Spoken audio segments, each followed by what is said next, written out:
నేను మీ మహేష్ ఉమ్మడి మెదక్ జిల్లా ప్రధాన వార్తలు చూసుకున్నట్లయితే తల్లి కుమారుడు ఇంట్లో ఉరివేసుకుని ఆత్మహత్య చేసుకున్న ఘటన చిన్నశంకరంపేట మండలంలో చోటు చేసుకుంది.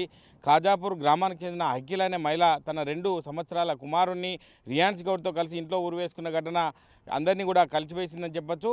ఇదే విధంగా ఇటీవలనే తన భర్త మృతి చెందినట్టు గ్రామస్తులు కూడా తెలుపుతున్నారు. మెదక్ జిల్లా టేక్మల్ మండలం బర్దీపూర్ గ్రామంలో దారుణం.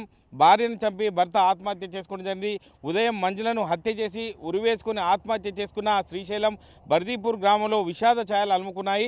2వ విడత 3వ రోజు నామినేషన్లో భాగంగా సిద్దిపేట జిల్లా సిద్దిపేట అర్బన్ మండలం ఎన్సాన్పల్లి గ్రామంలో రేణుక బిహార్ గౌడ్ దంపతులను ఆశీర్వదించిన జోగిని అవినిగా చెప్పుకోవచ్చు. ఇక్కడ గ్రామంలో బోనం ఎత్తుకొని మహిళలకు కూడా ఆశీర్వాదం ఇచ్చారు.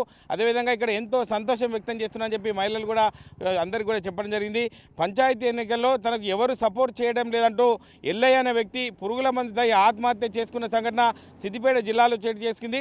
అదేవిధంగా నంగునూరు మండలం గన్పూర్ గ్రామంలో ప్రచారానికి వెళ్తే ఎవరు కూడా వారికి సహకారం చేయడం లేదంటూ మనస్తాపం చెంది ఒక పురుగుల మందు తాగడం జరిగిందని చెప్పి ఎల్లయ్యను ప్రభుత్వ ఆసుపత్రిలో ట్రీట్మెంట్ తీసుకున్న పరిస్థితి మనం చూస్తున్నాం.